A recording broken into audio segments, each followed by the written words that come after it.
നിങ്ങളെ ഒന്ന് ഹൃദയം തൊട്ട് നിങ്ങൾ തന്നെ പരിശോധിച്ച് നോക്കുക. ഞാൻ എൻ്റെ വീഴ്ചകളെ അംഗീകരിച്ചിട്ടുണ്ട്, ഞാൻ എൻ്റെ കുറ്റങ്ങളെ അംഗീകരിച്ചിട്ടുണ്ട്. കുറ്റങ്ങൾ പറയുമ്പോൾ ചിലപ്പോൾ ഇത് ഭാര്യയാണിത് പലപ്പോഴും പറയുക, നിങ്ങളിത് എപ്പോഴും ഈ സ്വഭാവം മാറിയിട്ടില്ല കേട്ടോ എന്ന് പറയുന്നു. അപ്പം പറയുമ്പോൾ കുപിതനാകരുത്.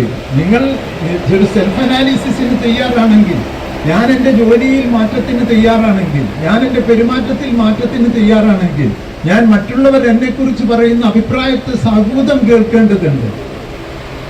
വളരെ വളരെ എന്താണ് താല്പര്യത്തോടു കൂടി കേൾക്കേണ്ടതുണ്ട്. എൻ്റെ ഭാര്യ എൻ്റെ വീഴ്ചയെക്കുറിച്ച് പറയുമ്പോൾ ഞാൻ പൊട്ടിത്തെറിക്കുകയാണെങ്കിൽ, ഞാൻ അതിനെ കുറ്റപ്പെടുത്തുകയാണെങ്കിൽ എനിക്ക് മാറ്റം ഉണ്ടാക്കാനുള്ള സാധ്യത ഇല്ല എന്നുള്ളത്. ഈ കുറ്റപ്പെടുത്തലും ഒക്കെയും തന്നെയും മാറ്റിയെടുക്കാനാണ് ഞാൻ അഭയം പ്രാപിക്കുന്നത്. ഞാൻ വലിയ ശക്തിക്ക് അഭയം പ്രാപിക്കുന്നത്. എനിക്ക് സാധ്യമാകാത്തതിന് സാധ്യമാക്കാനാണ് ഞാൻ കണ്ടെത്തുന്ന ദൈവത്തെ അംഗീകരിക്കുന്നത്.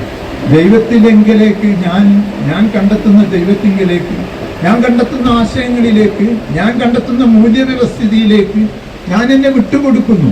ഞാൻ എന്നെ പൂർണ്ണമായും വിട്ടുകൊടുക്കുന്നു. ആ പൂർണ്ണമായും വിട്ടുകൊടുക്കുക എന്ന് പറയുന്നത് സുബോധാവസ്ഥയുടെ ഏറ്റവും മനോഹരമായിരിക്കുന്ന ഒരവസ്ഥയാണ് ചൂണ്ടിക്കാണിക്കുന്നുള്ളത്.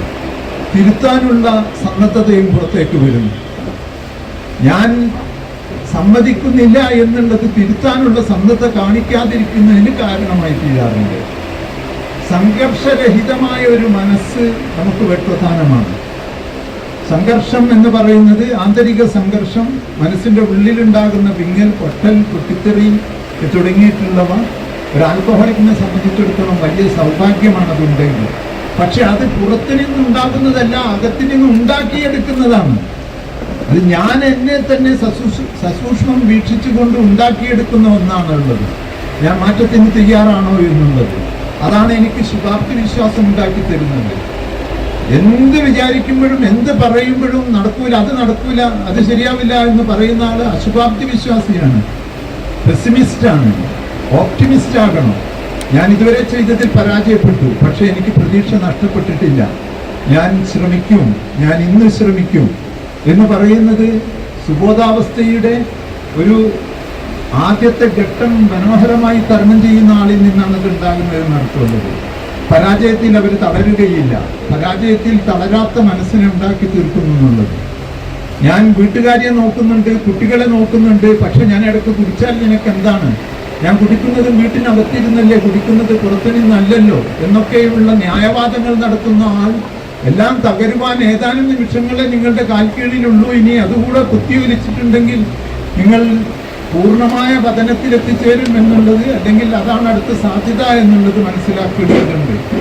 അങ്ങനെ വരുമ്പോൾ പരാജയത്തിൽ നിന്ന് നാം നമ്മുടെ മുന്നോട്ടേക്ക് പോകുവാനുള്ള ശക്തി ഉണ്ടാക്കി തീർക്കുന്നു. ഒക്കെ പടികളെ വെച്ചുകൊണ്ടിട്ടാണ് ഞാൻ പറയുന്നത്, പടികൾ ഞാൻ പറയുന്നില്ല എന്ന് മാത്രം.